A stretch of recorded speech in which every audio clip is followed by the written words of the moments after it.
ব্যাপারটা বোধহয় এক প্রকার অনুমিতই ছিল। টেস্ট র্যাঙ্কিং এর নবম এবং 12তম দল যখন একে অপরের মুখোমুখি হচ্ছে, তখন আসলে ক্রিকেটের মানটা একেবারে যে সর্বোচ্চ লেভেলের হবে না সেটা কিন্তু আমরা ধরেই নিতে পারি। বাংলাদেশ যেমন প্রথম দিনে মাত্র 191 রানে অল আউট হয়ে যায় ঘরের মাটিতে জিম্বাবুয়ের এগেনস্টে, এটা কিন্তু অ্যাকসেপ্টেবল কোনো রেজাল্ট ছিল না অবভিয়াসলি, এবং জিম্বাবুয়ে গতকাল দিনটা খুব ভালোভাবে শেষ করেছিল কোনো উইকেট না হারিয়ে 63 রানে। আজকে সেখান থেকে তারা যখন মুভ ফরওয়ার্ড করছিল, অবভিয়াসলি ওভারকাস্ট কন্ডিশনের সুযোগটা নিয়ে নাহিদ রানা এবং হাসান মাহমুদ, খালেদ আহমেদরা শুরুর দিকের 5টা উইকেট তুলে নেন মোটামুটি ভালো একটা সময়ের ভিতরে। জিম্বাবুয়েও কিন্তু একটা আশঙ্কায় পড়ে যায় যে তারা আলটিমেটলি ওই 190-200 এরকম রানের আশেপাশে হয়তো অল আউট হয়ে যেতে পারে, সেরকম একটা সংখ্যা তৈরি হয়ে গিয়েছিল প্রথম 5টা উইকেট যখন পেসাররা তুলে নিয়েছেন বাংলাদেশের। তারপরের 5 উইকেট তুলতে একটু সময় বেশি লেগে গিয়েছে বাংলাদেশের, এবং নবম দশম উইকেট জুটিতে 50টা রান জিম্বাবুয়ে কিন্তু তুলেছে এক্সট্রা করে। তবে এর মাঝেই মন্দের ভালোর একটা মাইল ফলকে পৌঁছে গেছেন বাংলাদেশের অলরাউন্ডার মেহেদী হাসান মিরাজ। 5টা উইকেট তুলেছেন তিনি টেস্ট ক্রিকেটে আরো একবারের মতো, এবং প্রথম 5টা উইকেট পেসাররা নিয়েছেন, পরের 5টা উইকেট নিয়েছেন মেহেদী হাসান মিরাজ একাই। মেহেদী হাসান মিরাজ এ নিয়ে 11তম 5 উইকেট হল পেলেন টেস্ট ক্রিকেটে, এবং সব মিলিয়ে এখনো পর্যন্ত 195টা টেস্ট উইকেটে তিনি আটকে আছেন। আর মাত্র 5টা উইকেট পেলেই তৃতীয় বোলার হিসেবে বাংলাদেশের তিনি ওই 200টা টেস্ট উইকেট পাওয়ার যে মাইলফলক সেটাতে পৌঁছে যাবেন সাকিব আল হাসান এবং তাইজুল ইসলামের পর। মেহেদী হাসান মিরাজের বোলিং পারফরমেন্সটা আজকের দিনে বেশ ভালোই ছিল বলা যায়। ওভারকাস্ট কন্ডিশনে যেখানে পেসারদের একটা প্রাধান্য থাকার কথা, সেই জায়গাটায় মেহেদী হাসান মিরাজ তার অ্যাকুরেসি দিয়ে, তার বুদ্ধিমত্তা দিয়ে জিম্বাবুয়ের ব্যাটারদেরকে অনেকটাই বিপদে ফেলেছিলেন। তবে যে মানহীন ক্রিকেটের কথা বলছিলাম, সেখানেও কিন্তু বেশ কিছু প্রশ্নের জন্ম হয়েছে আজকের এই দিনের খেলাতেও।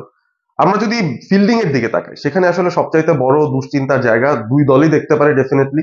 জিম্বাবুয়ে তারা ডেফিনেটলি ক্যাচ কিছু ড্রপ করেছিল প্রথম ইনিংসেও, দ্বিতীয় ইনিংসেও কিছু ক্যাচ তারা ড্রপ করেছে। তো বাংলাদেশের ফিল্ডিংটা কেমন হয়েছিল সেখানেও কিন্তু খুব একটা ভালো কিছু আমরা দেখতে পারিনি। এবং এই যে লেজের দিকের ব্যাটাররা নবম দশম উইকেট জুটিতে যে 50 রান তুলেছে, সেখানেও কিন্তু বাংলাদেশের ফিল্ডারদের একটা কন্ট্রিবিউশন ছিল নেগেটিভলি। ক্যাচ তোলার সুযোগ, ক্যাচের সুযোগ, সেগুলো কিন্তু তারা হাতছাড়া করেছে। সেই জায়গাটাতে ডেফিনেটলি মনে হয়েছে যে আসলে ক্রিকেটের মানটা নিয়ে একটা প্রশ্ন থাকতে পারে এই জায়গায়। অন্য কোনো বেটার দল এই সুযোগগুলো কিন্তু আসলে হাতছাড়া করতেন না, স্পেশালি স্লিপ কর্ডেন ফিল্ডিং এর ক্ষেত্রে যদি বলি। তারপরও মেহেদী হাসান মিরাজকে ডেফিনেটলি সাধুবাদ জানাতেই হয়। তিনি আসলে ঘরের মাটিতে একজন বুলি, সেটা কিন্তু বলতে কোনো সন্দেহই নেই। এই 195টা উইকেটের বেশিরভাগ উইকেটই তিনি নিয়েছেন ঘরের মাটিতে। এবং মেহেদী হাসান মিরাজের এই বোলিং ক্যারিয়ারটায় টেস্ট ক্রিকেটে যদি আমরা পরিসংখ্যানগত দিক থেকে ভেঙে নেই, তাহলে কিন্তু দেখবো যে তিনি যে 11টা 5 উইকেট হল নিয়েছেন, তার মধ্যে প্রথম 3টাই ছিল ইংল্যান্ডের বিরুদ্ধে, এবং সেটা প্রথম 4টা বোলিং ইনিংসে। 2016-তে যখন মেহেদী মিরাজের ডেবিউটা হয়, 2016-র ওই টেস্টে, দুটো টেস্ট ইংল্যান্ডের সঙ্গে বাংলাদেশ খেলেছিল, যেখানে ঐতিহাসিক একটা টেস্ট জয় বাংলাদেশের ছিল। সেই 3 ইনিংসে তিনি 55+ উইকেট তুলেছিলেন, 6টা করে উইকেট তুলেছিলেন, 3 ইনিংস মিলিয়ে 18টা উইকেট তার ছিল। এবং তারপর লম্বা একটা বিরতির পর 2018-তে মেহেদী হাসান মিরাজ আবারও 3বার 5 উইকেট হল অর্জন করেছেন, একবার জিম্বাবুয়ের বিরুদ্ধে এবং 2বার ওয়েস্ট ইন্ডিজের বিরুদ্ধে। তো ওয়েস্ট ইন্ডিজ, জিম্বাবুয়ে তারা কিন্তু মেহেদী হাসান মিরাজের মোটামুটি ফেভারিট অপোনেন্টস বলা যায়। কারণ এই যে 11টা 5 উইকেট হল নিয়েছেন, তার মধ্যে 3বার ওয়েস্ট ইন্ডিজের সঙ্গে এবং 3বার জিম্বাবুয়ের সঙ্গে মেহেদী হাসান মিরাজ এই 5 উইকেট হল তুলতে পেরেছেন। একবার করে পাকিস্তান এবং ইন্ডিয়ার সঙ্গে, এবং বাকি 3বার ওই যে বলছিলাম ইংল্যান্ডের সঙ্গে 3টা পেয়েছিলেন। সেই সব মিলিয়ে তার 11টা 5 উইকেট হল, 195 উইকেটে আছেন বাংলাদেশের মেহেদী হাসান মিরাজ। এই সিরিজের মধ্যেই মনে হচ্ছে, দুটো টেস্ট যেহেতু রয়েছে, প্রথম টেস্টের পরের ইনিংসটাও বাকি আছে, দ্বিতীয় টেস্ট চট্টগ্রামে বাকি আছে, হয়তো সেই 5টা উইকেট তুলে নিয়ে মেহেদী হাসান মিরাজ 200 উইকেটের মাইল ফলকটা ছুঁয়ে ফেলবেন। তবে প্রথম দিন শেষে বাংলাদেশ একটা ডিজাস্টার সিচুয়েশনে ছিল, দ্বিতীয় দিন শেষেও এখন খানিকটা ব্যালেন্সের মধ্যে ম্যাচটা এসেছে। তারপরও কিন্তু বাংলাদেশ 25 রানে পিছিয়ে আছে, কারণ জিম্বাবুয়ে তাদের প্রথম ইনিংসটা দিন শেষে শেষ করেছিল 273 রানে অল আউট হয়ে। বাংলাদেশ 57 রান করেছে একটা উইকেট হারিয়ে, এবং মাহমুদুল জয় এবং মুমিনুল হক তারা দুজন অপরাজিত থাকলেন।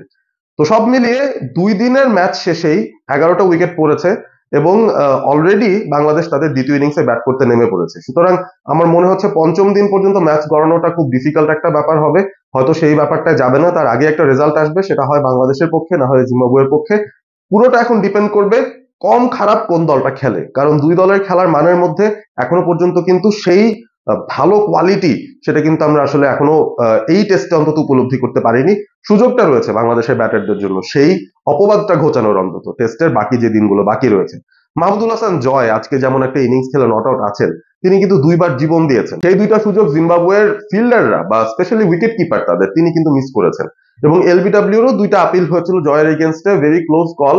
তার টেকনিক নিয়ে অনেকটাই সমস্যা এখনো পর্যন্ত, আমরা সেটাই লক্ষ্য করছি আসলে, যে তিনি কমফোর্টেবল থাকছেন না নতুন বলের এগেনস্টে। মুজারাবানি, এনগারাবা কিংবা নিয়াউচি তারা বেশ ভালোভাবেই বেগ দিয়েছেন মাহমুদুল হাসান জয়কে।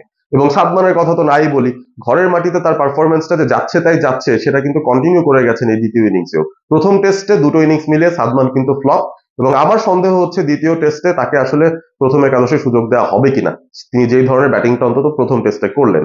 তো যাই হোক, মন্দের ভালোর একটা দিন। দুটো লো র্যাঙ্কড টেস্ট ক্রিকেটিং নেশনের মধ্যে একটা কম্পিটিটিভ ম্যাচ হচ্ছে বটে, তবে ক্রিকেটীয় দৃষ্টিকোণ থেকে খেলার মান নিয়ে যদি আমরা বলি, সেখানে কিন্তু মানহীন একটা টেস্ট ডে আরো একবার কিন্তু গেছে আমাদের জন্য, সেটা বলাই চলে। আপনারা রয়েছেন অলস্পোর্ট এবিপির সঙ্গে, সাবস্ক্রাইব করবেন চ্যানেলটি, ভিডিওটি যদি ভালো লেগে থাকে বন্ধুদের সঙ্গে শেয়ার করবেন। Stay Assam, stay all sport with all sport ABP.